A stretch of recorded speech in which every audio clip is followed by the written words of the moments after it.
Le journal. Mesdames, Messieurs, les titres du journal.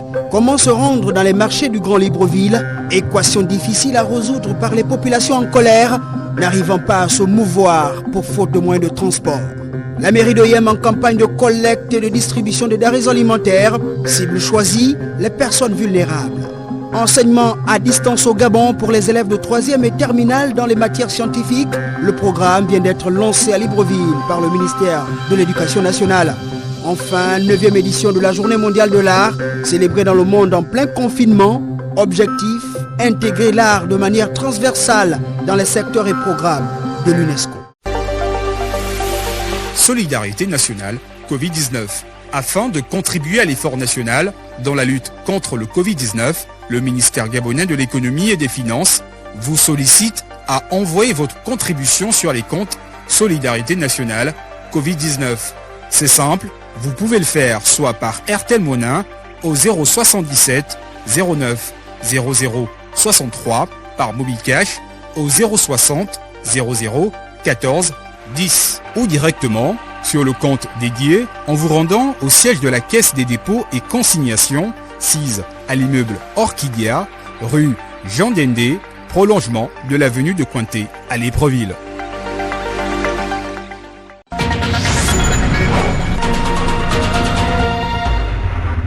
Bienvenue à tous. En cette période de crise sanitaire, le transport urbain et suburbain est interdit au Gabon. La mesure gouvernementale autorise toutefois les populations à se rendre dans les structures sanitaires et autres marchés. Seulement voilà, se déplacer vers ces différents lieux constitue un calvaire.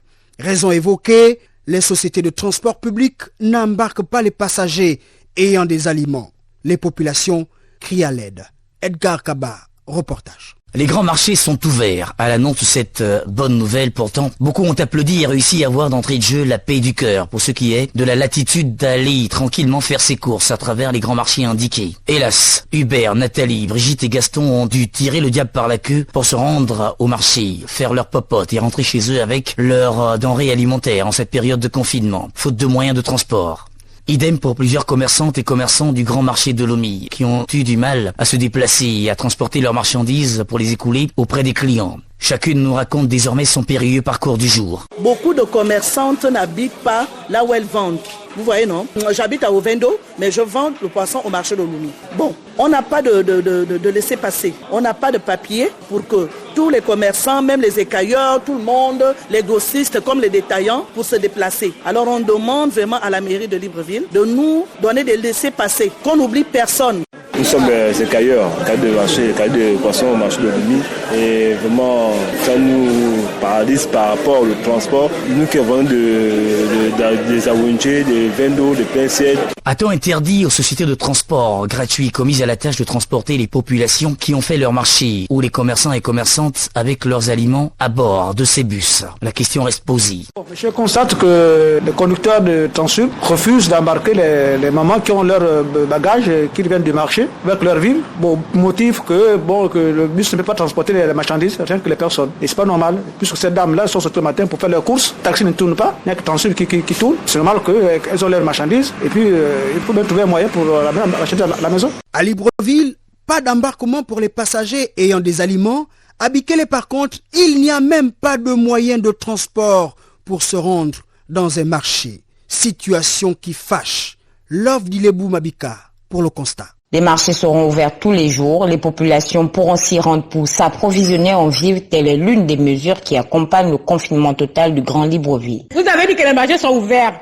Maintenant, comment allons-nous faire pour nous déplacer, pour nous rendre dans ces marchés-là? La circulation est arrêtée, il n'y a pas de bus. Moi, je suis une habitante du château après château. Comment vais-je faire pour sortir du château pour le PK12? Il n'y a pas de bus. Je fais comment? Je m'envole, je vais me transformer en oiseau pour me retrouver au marché. Vous dites qu'il n'y a pas de circulation. Je fais comment pour partir du château pour le PK12 et faire mon petit marché et nourrir ma petite famille? Vous dites qu'il n'y a pas de circulation. Je fais comment? Je vampe. Je fais comment pour partir du PK18 pour me rendre au marché et faire acheter quelque chose à manger pour mes enfants? Il n'y a pas de taxi. On fait comment? Fermez donc le marché, chacun est chez soi. Le confinement total, c'est ça. Pas de circulation, pas de marché ouvert. Chacun est chez soi. Il n'y a pas de bus. Vous avez dit les bus, c'est seulement pour la ville. Maintenant, moi qui suis au château après château, je fais comment pour me déplacer? Le manque de transport souligné est un réel problème problème, comme l'explique Mathurin, chauffeur clando au PK12. On se retrouve dans une situation où l'effet escompté est contraire parce que on a finalement les populations qui s'accumulent et finalement les mesures de distanciation ne sont plus respectées. Tout simplement parce que on a pensé que les gens pouvaient sortir le mardi pour leur marché et on n'a pas pensé que les transports devaient être présents pour les évacuer. Moi je pense qu'il devrait même avoir plus de transporteurs aujourd'hui que d'autres jours pour effectivement évacuer les personnes. Vous avez remarqué que sur les images, les gens sont pratiquement entassés alors qu'une fois le marché fait, on aurait dû permettre à ce que tous les transporteurs, n'est-ce pas, puissent travailler pour les évacuer systématiquement. Ce qui n'a pas été fait. Moi, je pense qu'il faut que le gouvernement corrige cette histoire-là, parce que marché ouvert veut dire transport. Imaginez la dame qui est à Nzong et qui doit venir, parce qu'elle mange tous les jours, qui doit venir acheter quelque chose pour manger le soir. Elle n'a pas pu venir parce qu'aucun transport n'est allé la chercher. Donc moi, je crois qu'il faut simplement corriger et permettre à ce que les transporteurs massivement travaillent les jours où les marchés sont ouverts. Le gouvernement est donc invité à corriger l'applicabilité de cette mesure afin que les jours ouvrables de marché riment avec accessibilité de transport. Parlons cette fois sensibilisation des populations et commerçants sur la nécessité de respecter les mesures barrières, mesures édictées par le gouvernement. Cette activité pédagogique est menée par le ministre du Commerce. Ryan Ziengi nous en parle.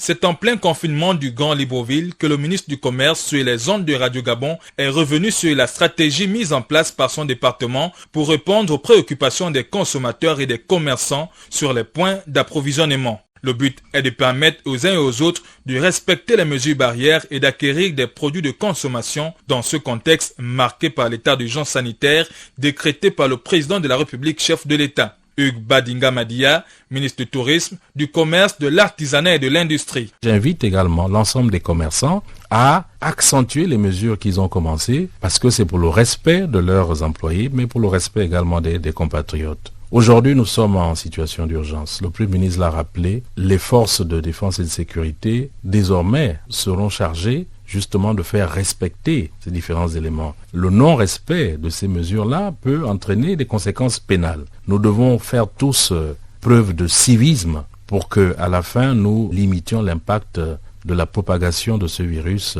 dans notre pays. Pour le ministre du Commerce, en respectant toutes les mesures prises par les autorités en vue de freiner la chaîne de contamination, il est plus que nécessaire que chaque entreprise privilégie le télétravail, comme en témoigne l'exemple du ministère du Commerce. Plus de 80% de nos effectifs sont à la maison confinés, puisque c'est la règle, il faut rester chez soi. L'État n'est pas mis entre parenthèses. Quand on dit que les fonctionnaires sont à la maison, c'est que le travail continue tout de même. Nous avons des mails, nous avons aujourd'hui des applications et avec nos services, nous continuons à travailler. Membre du comité économique de veille et de riposte contre le coronavirus, le ministère du Commerce s'attelle tant bien que mal avec d'autres départements ministériels concernés à réduire au maximum la pression économique exercée par cette crise sanitaire liée à la pandémie à coronavirus dans le pays. De son côté, le ministre en charge de la solidarité nationale poursuit la distribution des kits alimentaires.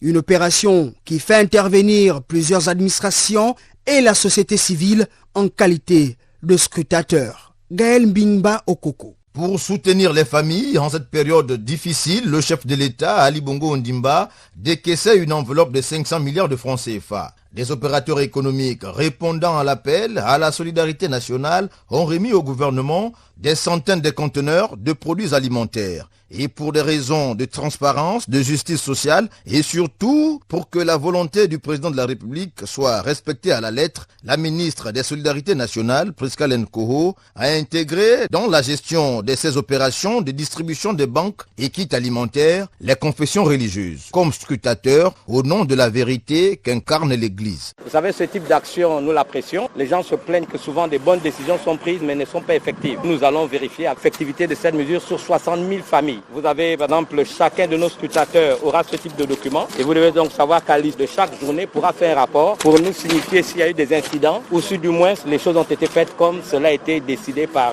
le président de la République et appliqué par le gouvernement. Nous avons accompagné le ministre Priscako à différents endroits et notre satisfaction est totale. Nous pouvons regarder les dons assez importants qui ont été offerts à cette population fragile et vulnérable. C'est vrai que les 500 scrutateurs environ ne sont pas là pour parler, mais pour veiller au grain, comme la Gaza, agence gabonaise de sécurité alimentaire, et le Conseil national de la jeunesse, dont les ministres de tutelle, Biendi Magaga Moussavou et Franck Nguema, accompagnaient l'ambassadrice de la solidarité nationale. Lorsque ces opérateurs nous sortent de leur stock des marchandises, il est important qu'à partir du moment où ces marchandises vont être remises aux Gabonais, nous nous assurions que la qualité de ces aliments est au rendez-vous, qu'ils ne sont pas périmés, qu'ils ne vont pas rendre des gens davantage malades. Parce que c'est environ 1000 volontaires qui seront déployés pour toute la distribution dans le Grand Libreville et ce seront des jeunes essentiellement. Priskalen Koho, en adoptant cette démarche inclusive, pose des jalons de la réussite sans équivoque de cette opération inédite dans notre pays selon certains observateurs. Allons à Oyem, où la municipalité vient de lancer une campagne de collecte et de distribution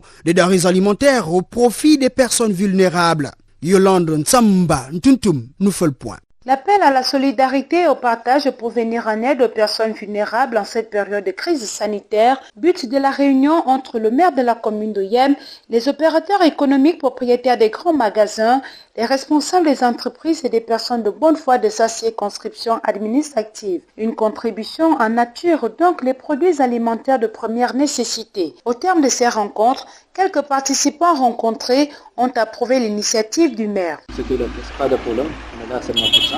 C'est que le maire dit là, on va respecter, il n'y a pas de problème. C'est-à-dire que nous sommes dans la ville, on doit vraiment, si un cas pareil arrive, on doit s'entraider entre nous, les gens peuvent faire un bon geste. Ce qui peut donner vraiment de peur de beaucoup, bon, ça peut vraiment faire quelque chose vraiment à la population. Le plus important, c'est que nous attendions, c'est que vraiment, il faut que les gens se protègent. Nous voulons que vraiment la ville soit indemne, sain et sauf, sans avoir même un cas. Et on remercie le maire de tout ce qu'il fait, on voit. Mais nous, vraiment, on est d'accord de ce qu'il a dit. L'équipe municipale fera du porte-à-porte auprès des personnes recensées au préalable dans les 28 quartiers que compte la commune d'Oyem et 2 orphelinats. Ceci dans le strict respect des instructions de distanciation pour éviter les regroupements. Dans son propos, l'édile de la commune d'Oyem a dit qu'une deuxième phase de cette opération de solidarité aura lieu si et seulement si le confinement partiel se prolonge et que la lutte contre la propagation du Covid-19 est un combat collectif. Oyem pour Radio Gabon, la référence Yolande Tambatutu. Restons dans le Wellington. À Minzik, le chef-lieu du département de Lokano, où le procureur de la République, près le tribunal de première instance d'Oyem, vient de sensibiliser les populations sur la pandémie Covid-19. Sur place, Firmin et les Bienmesuis. À la tête de cet important dispositif, le procureur de la République, informé de ce que l'incivisme des populations de la dite localité face aux mesures barrières contre le Covid-19 ne sont pas respectées, notamment en ce qui concerne la consigne de confinement, celle de rester à la maison de 19 à 6 heures du matin. Pour matérialiser cette décision gouvernementale qui vise à limiter la propagation endémique et préserver la santé des populations, gendarmes et policiers ont renforcé ceux en poste fixe pour forcer les indécis à coup de chicotte sans débordement. Ce, à la grande satisfaction des autorités locales. Réaction en série de Michel Okeke, préfet du département de Lokano, et le deuxième maire adjoint de Minzik, Guy Aimé et Convé. Mais il faut avouer que malgré l'appel du président de la République pour certaines mesures barrières, il faut avouer que nos populations ont une forme d'incivisme un peu caractérisée. Et aujourd'hui, je peux me dire que malgré tout ce qu'on est en train de faire, sensibilisation ici et là, les populations ne prennent pas encore conscience de la présence de cette maladie dans notre pays. Des populations qui ne respectent pas l'heure de couvre-feu qui est de 19h30, leur arrivée a permis à ce que le maintien de l'ordre soit fait. Nous avons tenu durant 2 jours ces patrouilles. Et ces patrouilles se sont bien déroulées. Nous nous réjouissons encore une fois de plus parce que les populations, pour certains, n'étaient pas encore sensibilisées et ça a permis à ce qu'aujourd'hui, dans la commune de Minzik, vraiment 19h30 commence à être déjà respectée. Une phase répressive qui intervient au terme de plusieurs annonces préventives radiodiffusées. Le procureur de la République, près le tribunal de première instance d'Oyem, estime que pour aider le gouvernement dans l'optique de préserver la santé des populations et combattre efficacement le Covid-19 dans la province du Wellington, consiste aussi à dissuader les réfractaires par la force sans exception, car la loi est dure, mais c'est la loi a-t-il renchéli. Rodrigue Ondonfou. Ce n'est pas seulement la venue du procureur qui doit faire en sorte que les gens respectent les mesures barrières. Ce sont des mesures qui ont été dictées par le gouvernement et allant dans le sens de la protection de la population. Nous ne faisons pas ça pour emmerder X ou Y personnes. Nous faisons cela pour protéger tout le monde. Alors je vous exhorte à continuer dans le même sens et à faire en sorte que la population reste confinée pour qu'il y ait un minimum de contamination ou alors contamination zéro. La même mission se poursuivra ultérieurement dans d'autres localités, a-t-il affirmé. Sur le chemin de retour en ligne de Mindic dans le canot pour Radio Gabon, la référence Firmin. Elle est bien mesure. Pendant ce temps, dans le Haut-Ogooué, le directeur général d'une CINF, le Centre interdisciplinaire de recherche médicale de Franceville, échange avec la presse sur les questions de contamination au Covid-19 en Afrique et au Gabon singulièrement avec la rumeur d'existence de cas positifs à Franceville où il n'en est rien d'ailleurs. Guy Machuba, Sangoetaba pour les précisions. Dans son intervention, le directeur général du Centre interdisciplinaire de recherche médicale de Franceville, le CIRF, a fait état des évolutions observées depuis le déclenchement en décembre en Chine de l'épidémie du Covid-19, aujourd'hui étendue à tous les continents. Mais jusqu'à date, a confirmé le professeur Jean-Bernard Lekanadouki, aucun cas déclaré n'a été enregistré au Gabon. Dans ce que le CIRF a fait aujourd'hui, nous n'avons pas mis en évidence une circulation du SARS-CoV-2 au Gabon. Tous les échantillons que nous avons reçus à ce jour sont tous négatifs. Le CIRF, c'est un des 15 laboratoires d'Afrique ayant la capacité de détecter le virus SARS-CoV-2 à l'origine du Covid-19 et outre les installations de Franceville, il est question d'ouvrir d'autres sites de détection dans la capitale notamment pour mieux faire face à la pandémie désormais. Un expert du CIRF a été invité à une formation organisée par l'Institut Pasteur et l'Union africaine via Africa CDC. Nous avons envoyé à la demande du gouvernement cet expert faire une formation au niveau de Libreville. Il va avoir un renforcement de 2 laboratoires de Libreville pour pouvoir diagnostiquer le SARS-CoV-2. Par défaut d'un remède approprié, la maladie progresse, mais pour le professeur Lekanadouki, il n'y a pas lieu de céder à la panique. Le gouvernement a mis en place des mesures drastiques, des mesures qui permettent de protéger la population gabonaise. Il y aura certainement encore d'autres mesures. Aujourd'hui, nous sommes parmi les pays les mieux préparés, il faut le dire. On ne le dit pas assez. Pour le directeur général du CIRF, le gouvernement a pris d'importantes mesures. Il est question tout simplement de les mettre en application. Franceville, Guy Machuba, Sangoetaba, Radio Gabon. Parlons du challenge Mains propres lancé depuis une semaine par l'OMS, Organisation mondiale de la santé. L'initiative prend corps au Gabon. Plusieurs acteurs s'y intéressent. C'est le cas des partis politiques. Le parti politique, le PDG, dont le secrétaire général adjoint 6 en charge de l'Union des jeunes du Parti démocratique gabonais, Axel Jason Ayenoué, vient de prendre part à ce défi de lutte contre la pandémie coronavirus. Ahmad Benievaka. Il vous suffit d'avoir une caméra pour tenter de relever ce défi qui consiste à appliquer le geste barrière primordial, celui du lavage des mains. Dans la vidéo, l'objectif est de présenter de manière pratique la nécessité de se laver les mains pour freiner la propagation du coronavirus. Sur ses comptes en ligne, le chef de l'État Ali Bongo Ondimba s'est prêté au jeu dans le but de sensibiliser ses compatriotes, comme le préconise l'OMS. J'accepte de relever le défi main saine de Yessi. Je vous invite à faire de même, tous, car ce geste simple peut sauver des vies. D'autres acteurs de la vie politique, tout comme le président de la République, n'ont pas hésité à participer à ce challenge d'interpellation. L'Union des jeunes du Parti démocratique gabonais, à travers son secrétaire général, a également joué sa partition. Sur la toile, Jason Ayenoué, décontracté, invite lui aussi la jeunesse gabonaise à ne pas négliger cette mesure. Alors je relève le défi que m'a lancé mon compatriote Edouard pour laver les mains. Les doigts à l'intérieur, conformément aux instructions de l'OMS et du gouvernement. Et je profite de cette occasion pour lancer moi-même un défi à M. Nourdine, le coordonnateur des affaires présidentielles. Sur les comptes Facebook et Twitter de l'UJPDG, on ne compte plus ce genre de messages qui appellent à la prise de conscience collective et à la responsabilité en tapant les hashtags « lutte contre le Covid-19 » et « je me protège ». Bonne nouvelle pour les apprenants en cette période de confinement, le ministère de l'Éducation nationale, à travers sa plateforme XGES, vient de lancer à Libreville les enseignements à distance. Il s'agit d'un programme d'éducation à la maison au profit des élèves de 3e et terminale dans les matières scientifiques. Initiative saluée par les partenaires sociaux de ce secteur, notamment le Sénat, syndicat de l'éducation nationale. Son secrétaire général, Fridolin Vemessa, émet tout de même des réserves et propose le réaménagement du calendrier scolaire. Il est au micro de François Nzengue.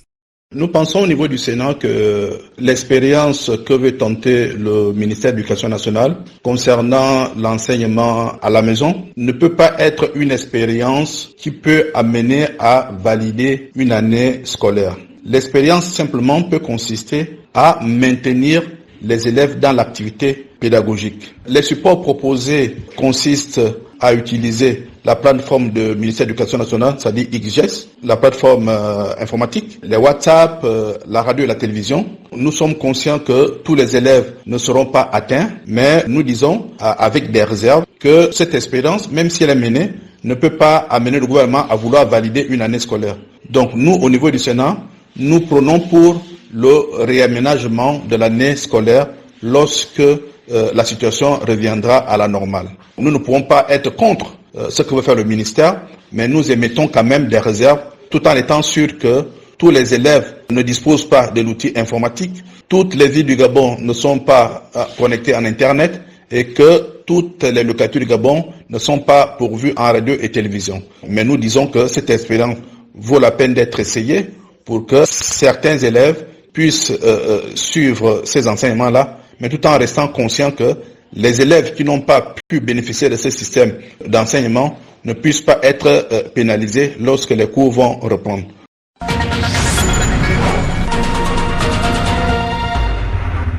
Un mot de culture, la 9e édition de la Journée mondiale de l'art a lieu ce 15 avril à travers la planète. Un moment de promotion et de sensibilisation afin d'intégrer l'art de manière transversale dans les secteurs et programmes de l'UNESCO. Achille Djagor Bibalou sur la question. Le 15 avril, date choisie par l'Association internationale de l'art en partenariat avec l'UNESCO en mémoire de l'anniversaire de Léonard de Vinci, symbole de la paix mondiale, de la liberté d'expression, de la tolérance et de la fraternité.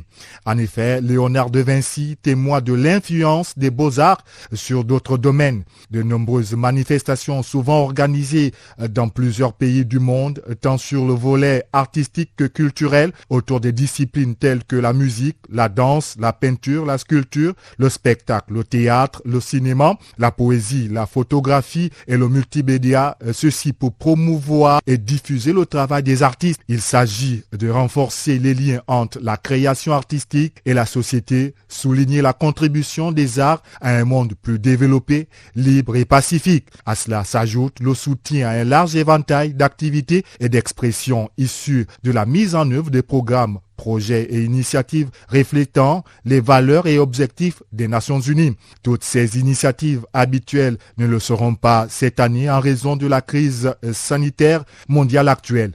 L'art enrichit, nourrit, vivifie et fortifie. Il éternise, selon les philosophes, nos actes et envies par le génie habile de nos inspirations et aspirations. Par l'art, on sublime la beauté, on s'exprime avec le cœur pour partager le bonheur. L'artiste ne rend pas triste. Le 22 avril prochain, l'UNESCO réunira les ministres de la culture du monde dans le cadre d'une rencontre en ligne sur la Covid-19 et son impact sur la culture. C'est en avril 2011, lors de la 17e Assemblée générale au Mexique, que l'Association internationale des arts plastiques a adopté à l'unanimité l'initiative présentée par la Commission nationale turque que l'UNESCO tendant à proclamer le 15 avril, date de naissance de Léonard de Vinci, la journée mondiale de l'art.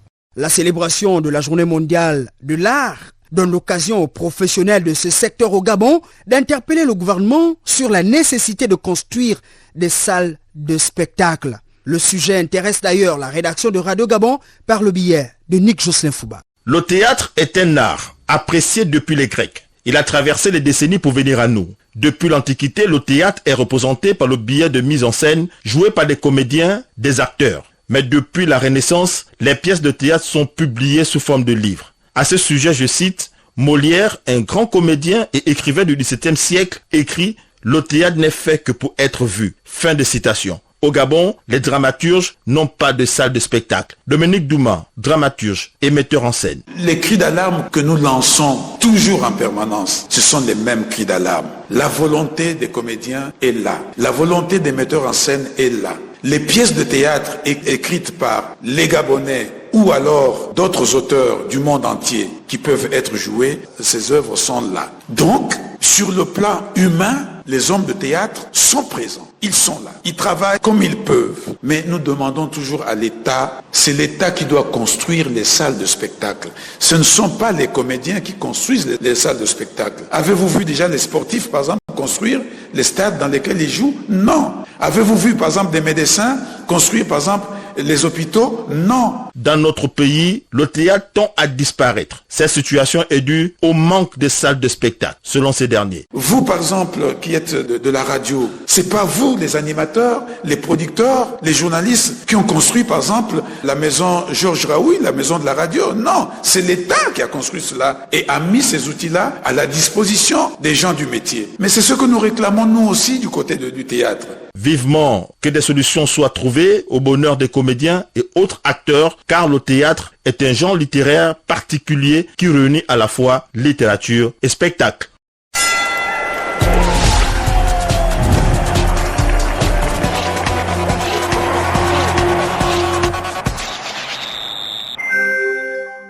Le sport dans ce journal, le tennis, la Gabonaise Célestina Vom, 320e au classement WTA, évoluant dans la discipline en Espagne, séjourne actuellement au Gabon. Elle nous partage son quotidien en cette période de confinement. On l'écoute au micro d'Hervé David Magena.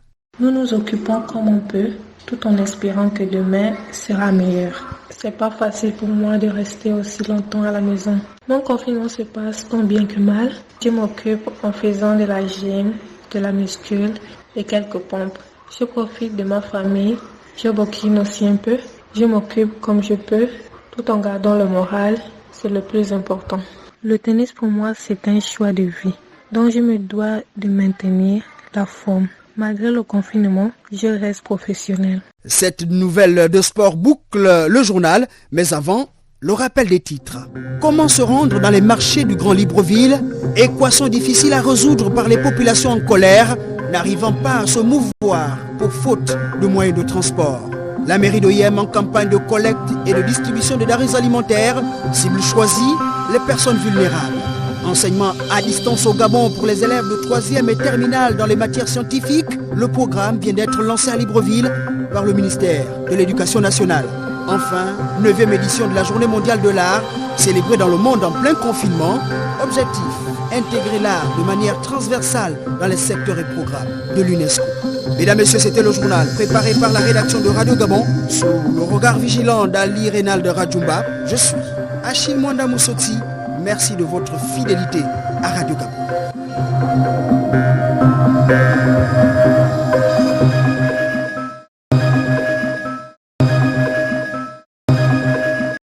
Vous êtes câblé sur Radio Gabon émettant de Libreville, 88.7, 96.5 FM.